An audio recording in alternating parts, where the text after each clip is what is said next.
Welcome to 2021. From all of us at your multi-award-winning TV station, we say Happy New Year. 2020 was no doubt a tough one for the world due to the COVID-19 pandemic, along with outcomes such as lockdowns, restrictions, protests, job losses, and sadly, in some cases, loss of lives. Sad year indeed for many. But as we already know, each year comes with some sort of renewed hope. Yes, hope for a better tomorrow. So despite all the challenges of 2020, we hope for a better 2021.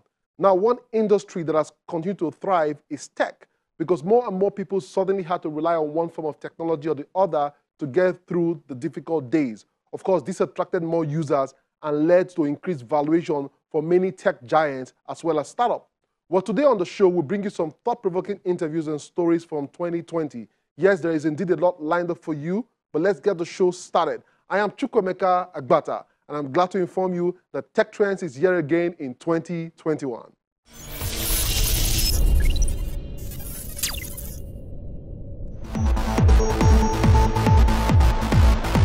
When we welcomed 2020 and celebrated the beginning of a new decade, the focus of the tech industry was on how to redefine the intersection between people and technology.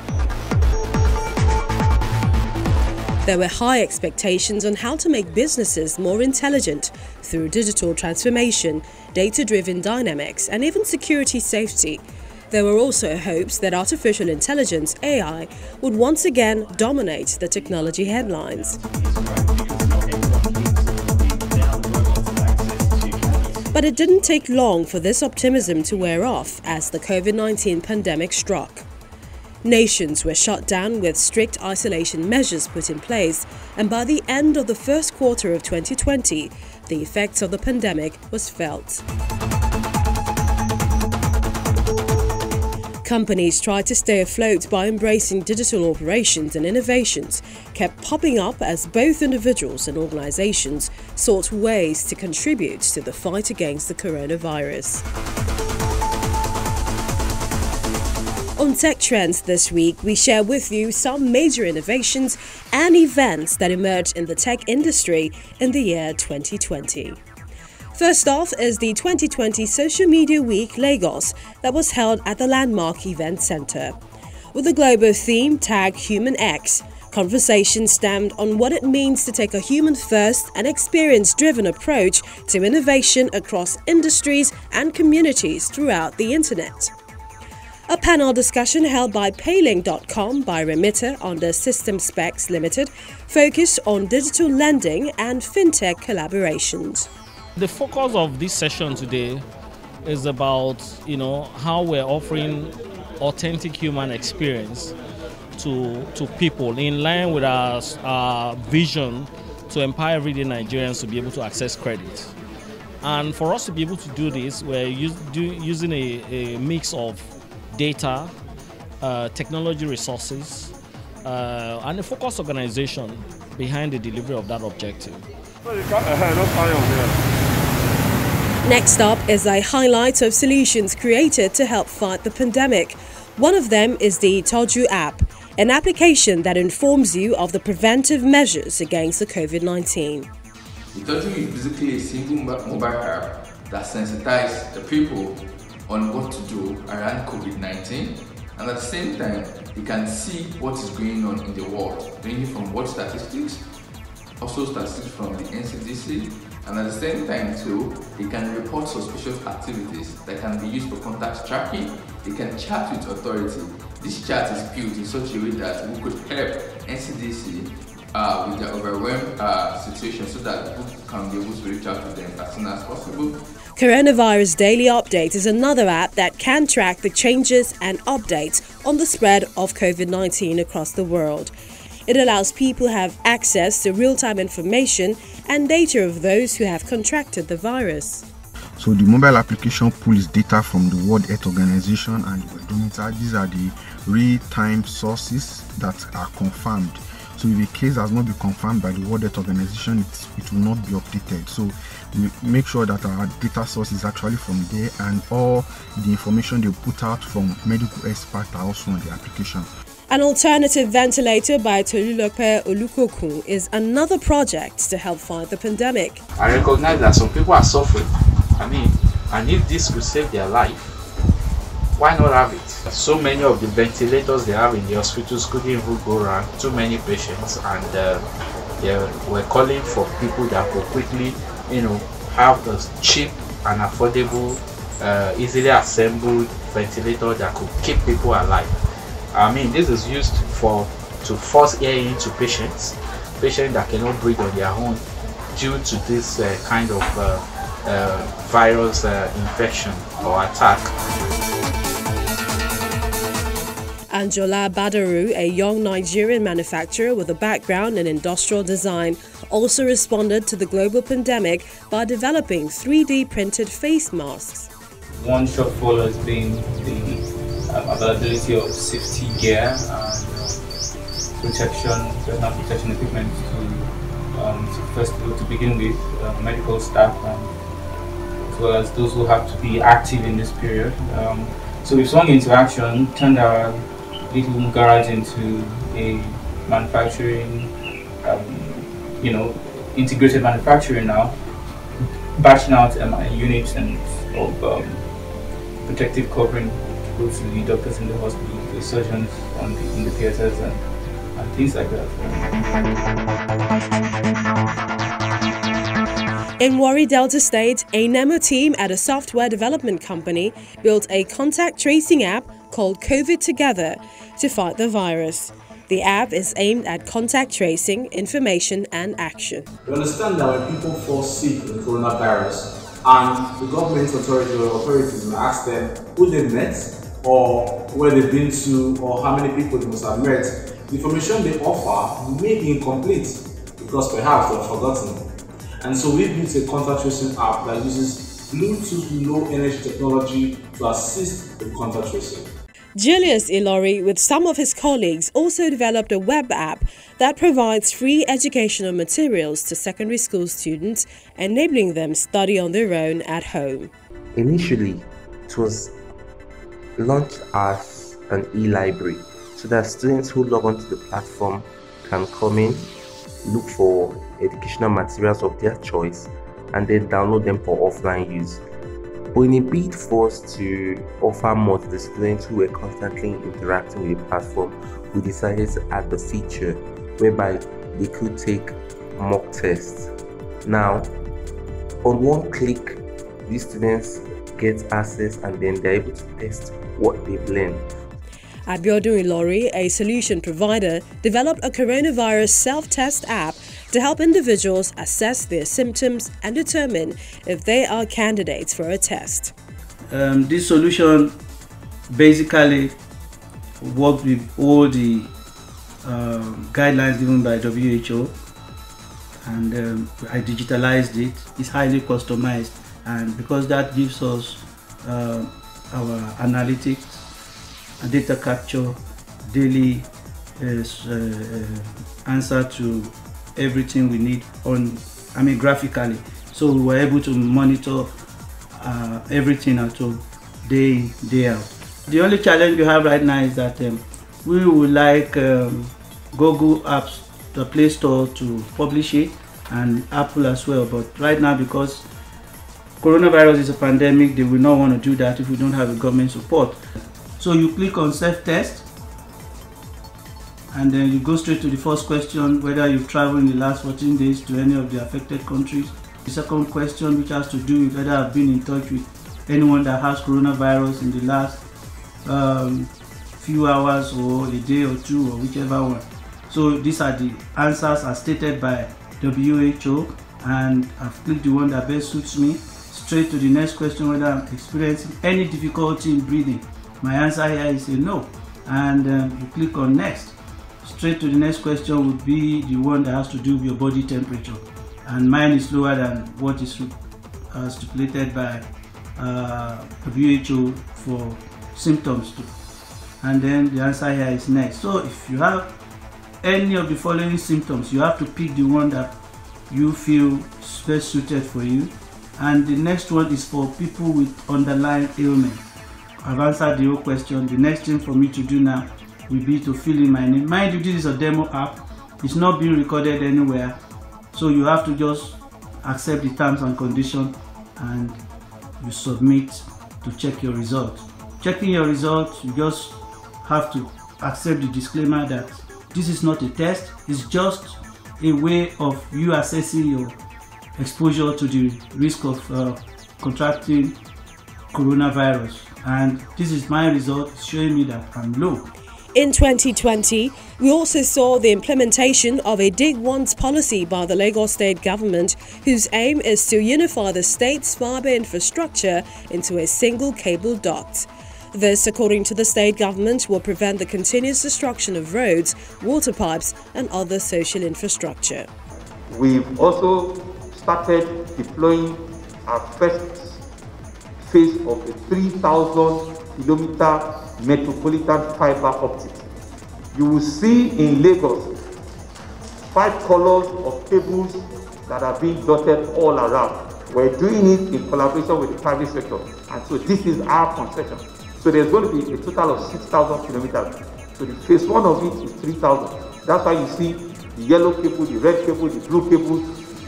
About 5 of them are going inside, or 6 of them rather, are going into all of the ducts, simultaneously. There is this unified pricing that everybody would have to pay to use that, to rent that duct. And it even stops them spending so much money in digging, because the government would have provided that duct for them. All they need to do is just to rent and pay, a yearly rent charge for using those, for blowing their fiber optic cable through the ducts. All they need to do is they make application to the concessionaire, who will not verify the length of the length they applied for, and they just pay one single payment of rental. 3 to 5 times 2. Okay, that will be 650. Oh yeah, times 3. 1,950. Times 9. 17,550. Tella Jolade, a human calculator who has the ability to control numbers without thinking about it, also came into the spotlight in 2020.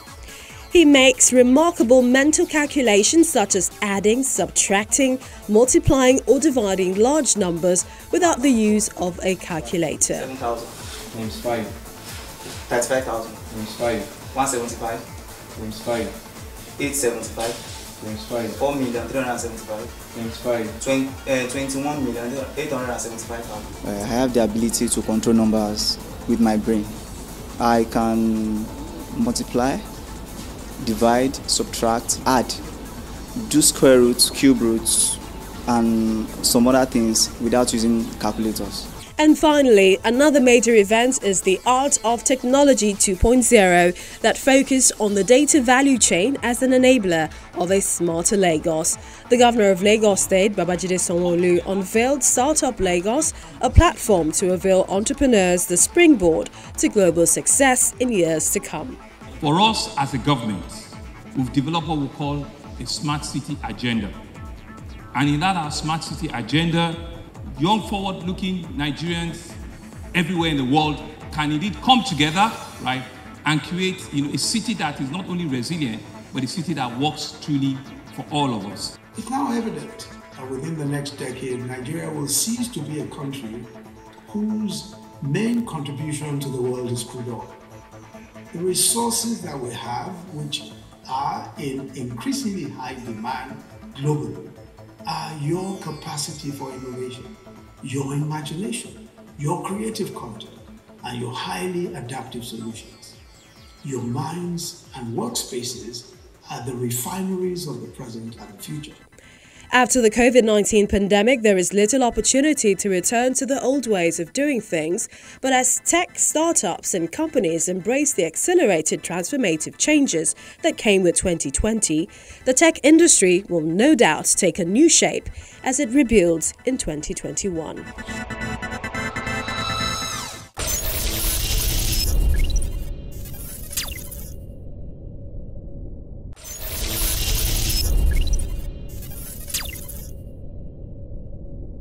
Finally, we bring you some select interviews from 2020.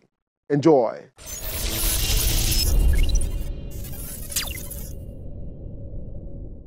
Here are some compelling conversations we had in 2020.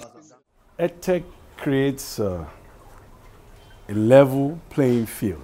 We had a chat with Femisola Awoshika, the CEO of Robert & John, founders of Roducate, and he discussed the importance of e-learning and how Nigeria can make the most of it during the post-COVID-19 pandemic. Here, as you know, in Nigeria, sometimes you have to pay a lot for the kind of education that should be available to everyone. So EdTech will allow that level playing field, assure quality education across board. So that's why it's crucial at this time. So what sort of infrastructure should we have in place to make this a reality? Well, you see, it goes without saying, I mean, internet is very, very crucial. As a matter of fact, in densely populated areas, by now, there should be free data. There should be broadband, devices. They need devices, they need internet, and then proper policies in place, and then we are good to go. Now, do you think that education without classrooms is here to stay? So it depends on the dimension you are looking at it from.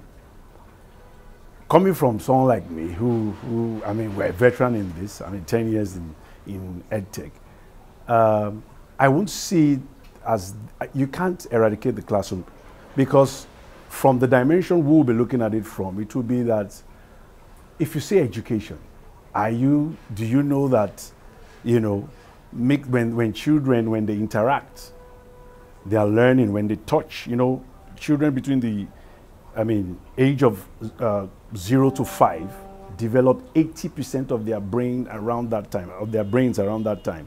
So they are learning, their antibodies, they're also learning. They would contact a little cold, the body will learn that this is cold, next time this is how you deal with it. The feel, the touch in school, when they play with mud, when they play with, everything is learning, their brain is developing. So it's beyond curriculum. Here's another discussion with Titi Adeusi, founder of Niger Kids. She shared her thoughts on how we can leverage technology to grow the EdTech industry. EdTech before was nice to have, something we are considering, something that is for the future, something that is, the back burner. And then suddenly COVID happened. And then you were not even pushed. What's a bigger word than pushed? You were dragged to the front burner. That's the only way I can describe it. So COVID-19, the lockdown, the pandemic has really created an enabling environment. EdTech is no longer a nice to have. EdTech is now a must. And it's not only for the education space when we look at it in terms of education, but even for the corporate space. So a lot of trainings have had to transition online to using technology. A lot of things that they were doing, meetings. So it's just been an awesome time for EdTech. So I'm really excited in what this means. And what it just means is that we won't go back to how it was before. It's now something that everybody is seriously considering, irrespective of the business that they are in. So before, it used to just be the big players, the banks, the telcos, the likes of Google, the people that have deep pockets that were considering it. Schools that were big, yes, they were considering EdTech, but now everyone's considering it. Everybody just has to. Monique Moreau, co-founder of the Humanized Internet, shared how blockchain can help safeguard people's identities. How do we use that? Technology is not, has no agency, so it's mainly about the ethical use. One of the alarming things that I am seeing is how the internet is, how people are abusing the internet to abuse others. If you think about it, if I don't like you, I could actually put a picture about you and say that you were doing bad things to other people. So that's the thing that we have to pay attention to, is the abuse of the internet, or using the internet for abuse, using the internet for abuse against people. One, I'm paying attention to cyber mobbing, with children involved, which is very important. Parents need to be involved with their kids on responsible use of the internet. What happens is that the way children use the internet, especially with the mobile phone, they could actually, we were all teenagers once. We all know that space very well. And it's hard, right? And so, when you were bullied, unfortunately, people get bullied. But now it's a terrible thing that's being done with these tools.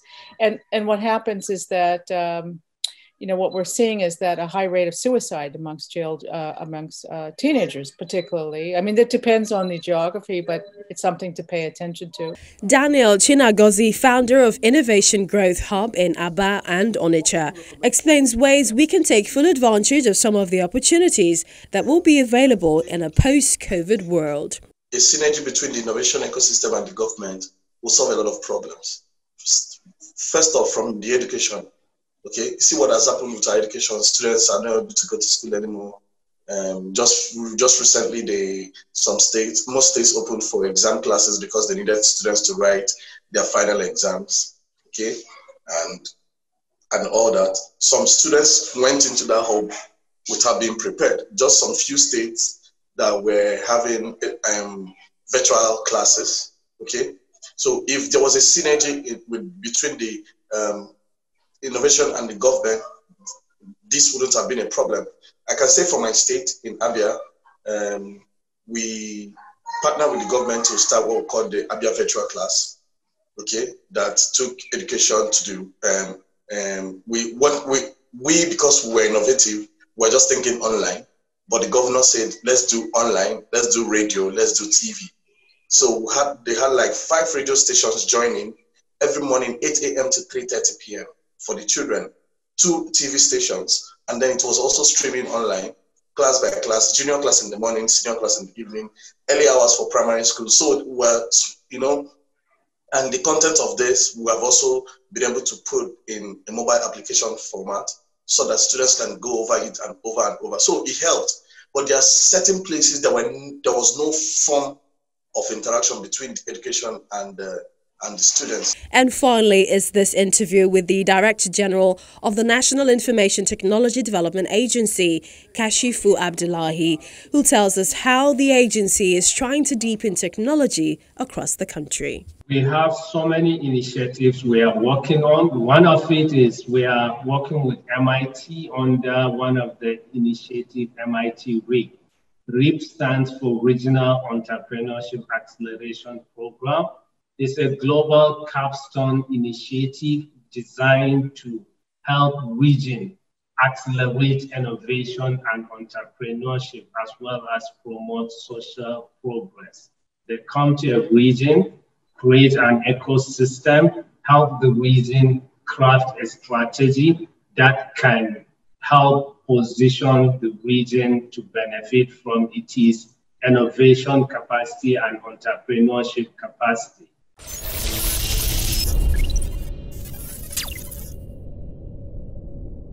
I am pretty optimistic about the possibilities ahead, and I say this because technology levels the playing field in many ways than one. However, Nigeria cannot take full advantage of technology by chance. There are certain decisions we have to make today for us to better position our economy as one that is knowledge-driven.